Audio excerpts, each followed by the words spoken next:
Lunch बना के किया तैयार और गई छत पे। एस्ट्रो को लेकर कपड़े सुखाने गई थी और इसने लड़ लड़ के दूसरे वाले डॉगी को भगा दिया। इतना ज़्यादा ये लड़ाकू है।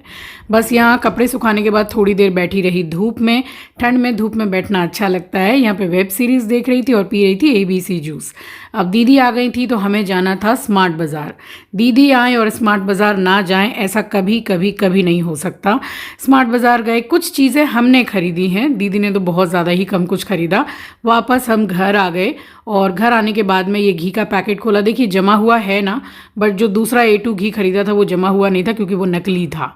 नेक्स्ट डे मॉर्निंग मिल रही हूँ तो स्मार्ट बाज़ार से ये काजू बादाम का पैकेट लाई, भगवान जी के प्रसाद के लिए पलट के रखा। और ये सब 3-4 चीज़ें, कुछ ज़रूरी सामान जो होता है वो ले आई थी मैं वहाँ से। ठंडी अभी इन दिनों कोलकाता में अच्छी पड़ रही है तो शॉल ओढ़ी, हम तीनों ने बैठ के चाय पी, खूब गप्पे मारी, हंसी मजाक किया और इनकी सुबह अब हुई है। Good morning astro. तो शाम का समय है, मैं हो गई तैयार मेले में जाने के लिए। तो मैं, दीदी, मम्मी, आंचल और एस्ट्रो गए थे मेले में। अब इसको लगी सूसू, फिर आंचल नीचे उतरी, इसको सूसू कराया, दोबारा कैब में बैठ के यहाँ पहुँच गए हम मेला। अब मेला पहुँच तो गए मगर जाना कहीं था और पहुँच गए कहीं और। ये पहुँच गए हम बोई मेला।